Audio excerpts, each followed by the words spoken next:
स्वागत है आपका आज की क्लास में। आज के हमारे क्लास का जो टॉपिक है वह है भारतीय राष्ट्रीय कांग्रेस। तो इस क्लास में हम लोग देखेंगे इसके गठन से संबंधित जो भी सिद्धांत हैं।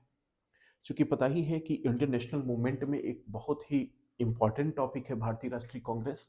इससे रिलेटेड आए दिन क्वेश्चन रहते ही हैं किसी भी एग्जाम में। जो मॉडर्न हिस्ट्री के अगर पर्सपेक्टिव से देखा जाए तो ये मोस्ट इंपॉर्टेंट टॉपिक बन जाता है। अब इसको हम लोग अलग अलग तरीके से देखते हुए चलेंगे कि आखिर में क्या पृष्ठभूमि रही कि ये बना। दूसरी बात, कांग्रेस की स्थापना से संबंधित कुछ विवाद थे, किन किन लोगों के क्या मत थे, जो उग्र वाले लोग थे, उग्रवादी लोग जो उग्र तरीके से सोचते थे उनके क्या मत थे, जो उदारवादी तरीके से सोचते थे उनके क्या मत थे, इनके बारे में हम लोग देखेंगे।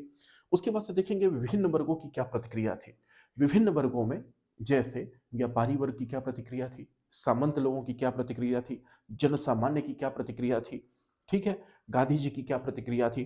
तो इस तरह से हम लोग देखते हुए चलेंगे। तो आइए चलते हैं, बैकग्राउंड क्या था। देखिए, हमने बताया कि जैसे पिछली क्लास में हम लोगों ने देखा कि किस तरह से राष्ट्रवाद का जन्म हुआ। एक तरह से एक मोमेंट ऐसा आया कि राष्ट्रवाद पनपा, कि अपने भौगोलिक क्षेत्र के प्रति लगाव बढ़ा, एक मध्यम वर्गीय लोगों का विकास हुआ, शिक्षित लोगों का, जिन्होंने उस शोषण के स्वरूप को पहचाना और यह कोशिश किया कि किस तरह से अब हम इनकी दास्ता से मुक्ति पाएं। मतलब जो अंग्रेज एक तरह से हमें गुलाम बनाए हुए हैं, उस गुलामी से कैसे मुक्ति मिले। इसी क्रम में कुछ और संस्थाएं भी बनी, जैसे British Indian association, British Indian association,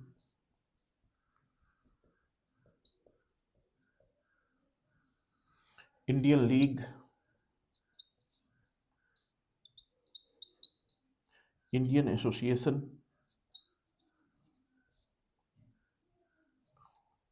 association,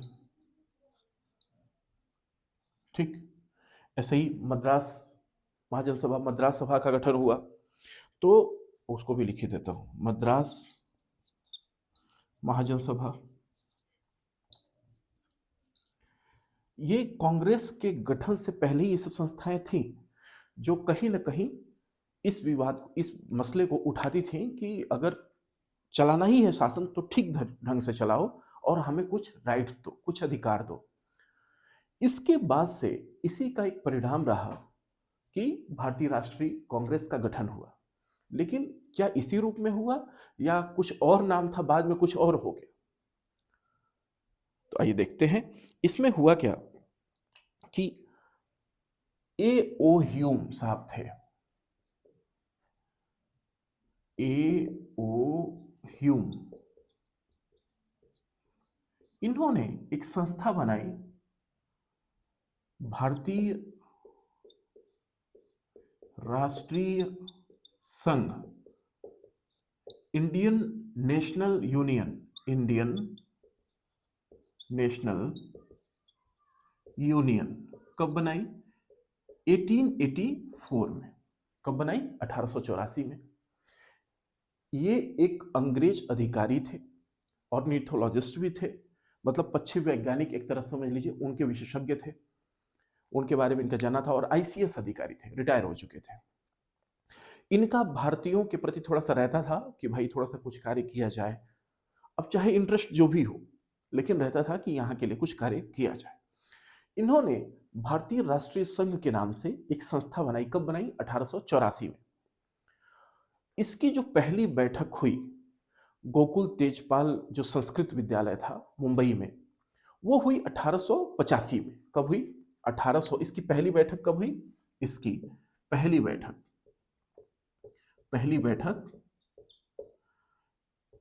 1885 में हुई। किस नाम से हुई? भारतीय राष्ट्रीय कांग्रेस की पहली बैठक कब हुई? 1885 में। और वहीं पर दादा भाई नौरोजी ने कहा, दादा भाई नौरोजी जो कि इस मूवमेंट के एक तरह समझिए कि एक सबसे बुर्जुआ, मतलब एक बुजुर्ग व्यक्ति भी, दिमागदार भी, ऐसे व्यक्ति थे, इंडस्ट्रियलिस्ट भी थे। तो उन्होंने कहा कि एक काम करिए, भारतीय राष्ट्रीय संघ का जो नाम है इसको कर दीजिए भारतीय राष्ट्रीय कांग्रेस। इसका मतलब भारतीय राष्ट्रीय कांग्रेस जो आजकल इंडियन नेशनल कांग्रेस है, इसका नाम क्या था? भारतीय राष्ट्रीय संघ। ये कब बना? 1885 में। अब कांग्रेस का गठन की बात यदि पूछे तो कब हुआ? 1885।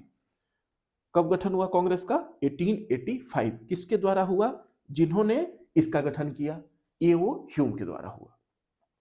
अब गठन हो गया 1885 में, पहली बैठक हुई और उसके बाद से यह पूछा जाता है कि अध्यक्षता किसने की पहली बैठक की? तो डब्ल्यू.सी. बनर्जी उनका नाम आता है, उन्होंने अध्यक्षता की। अब इससे संबंधित ये जो बैकग्राउंड हम लोग देख रहे हैं, ये सब बैकग्राउंड था। अब इसमें और क्या क्या बात आई कि कांग्रेस का गठन क्यों हुआ? तो इससे के गठन से संबंधित कुछ विवाद थे, है ना? कहा जाता है कि इससे संबंधित दो विवाद आते हैं। एक को कहा जाता है safety valve theory, safety valve theory,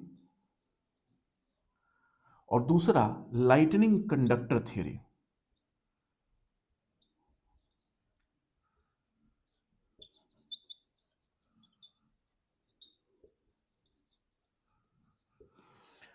त्वरित चालकता का सिद्धांत और ये सेफ्टी वॉल्व सिद्धांत है। कांग्रेस में भी देखिए, कोई भी जब गठन जब बनता है उसमें अलग अलग विचार के लोग होते हैं। जाहिर सी बात है, इसमें भी अलग अलग विचार के लोग थे। कुछ लोग बहुत शांत स्वभाव के थे तो कुछ लोग उग्र स्वभाव के थे। जो उग्र स्वभाव के थे उनको उग्रवादी कहा गया। जैसे उग्र दृष्टिकोण जो रखता हो, उग्र सोच जो रखता हो, उसको क्या कहा गया? उग्रवादी। जो बहुत आराम से प्यार से कि हाँ ठीक है, बताइए क्या बात है, आराम से सोच समझ कर बहुत शांत स्वभाव से काम करे, उसको उदारवादी। तो कांग्रेस में भी ऐसी सोच थी। अब दोनों लोग की जब सोच है तो उनके सोचने का तरीका अलग होगा। उग्र वाले उग्र तरीके से सोचेंगे, वो थोड़े से राष्ट्रवाद उनके अंदर बहुत ज्यादा कूट कूट के भरा हुआ था, ये कह लीजिए, दिखता भी था। उदारवादियों के मन में लगता था ठीक है, वो हम उदारवाद, ये हमारा राष्ट्रवाद सही है, लेकिन इसको आराम से हम लोग टैकल करेंगे, ये अप्रोच था इनका। अब हुआ क्या, जो उग्रवादी थे, जैसे लाल बाल पाल आप लोगों ने नाम सुना ही होगा, उन्हीं में से लाला लाजपत राय जी ने यंग इंडिया में 1916 में एक लेख लिखा जिसमें कांग्रेस के गठन से संबंधित अपने सेफ्टी वालों थियरी को दिया। अब इनका क्या कहना था? शुरुआत में बात यह थी, कहा गया कि जब कांग्रेस का गठन हुआ उस समय जो कि यहाँ का गवर्नर जनरल जो वायसराय था उस समय का, वो था लॉर्ड डफरिन। क्या था? लॉर्ड डफरिन, डफरिन, डफरिन ये था। कहा गया कि जो कांग्रेस का जो गठन हुआ है यह डफरिन के दिमाग की उपज है, उसी ने इस अंग्रेज को भेजा है ताकि जाओ और इस चीज का गठन करो।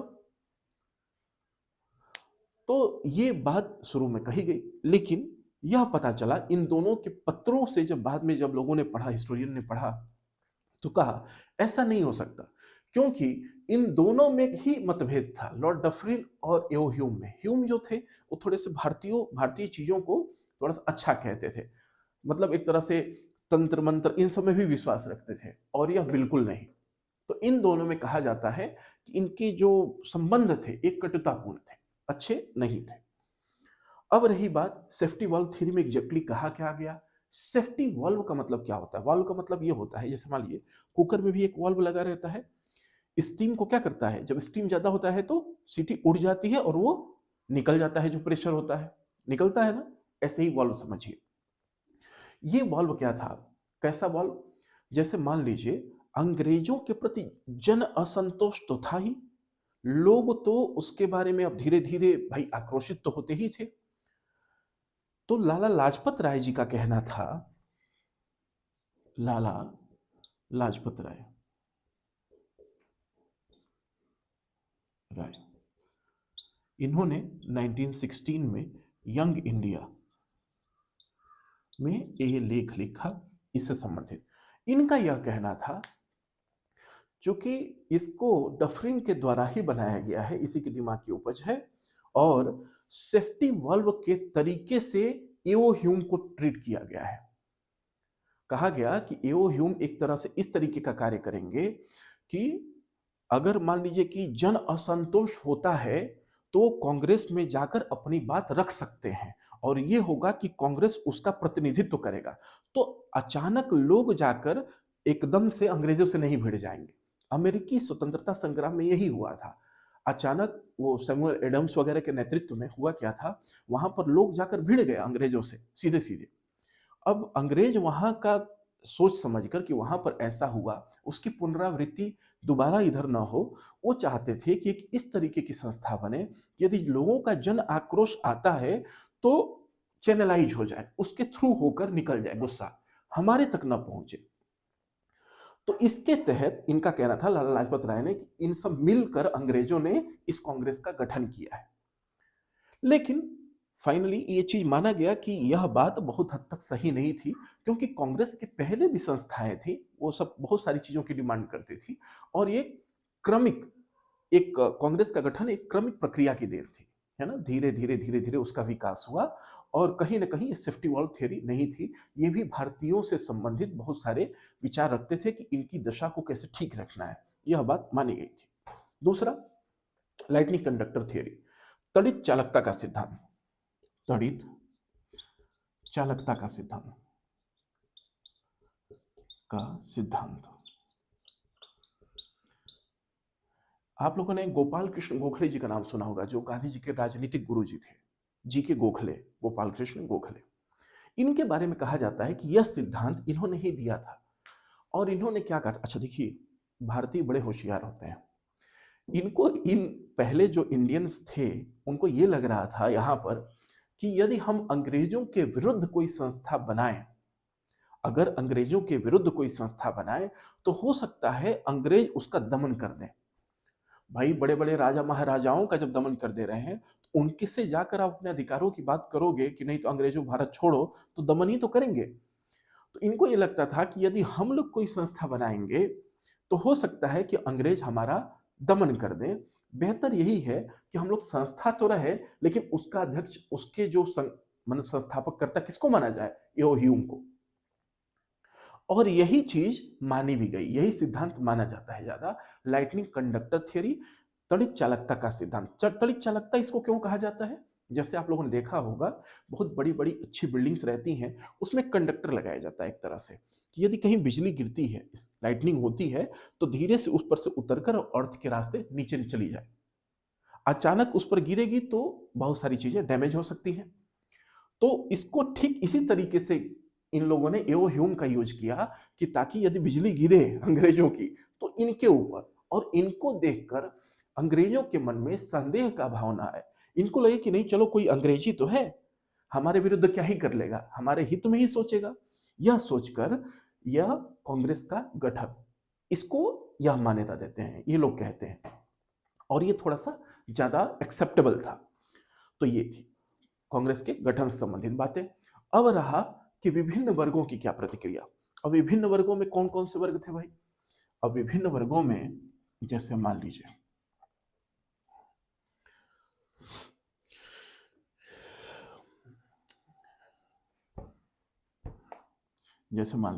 व्यापारी,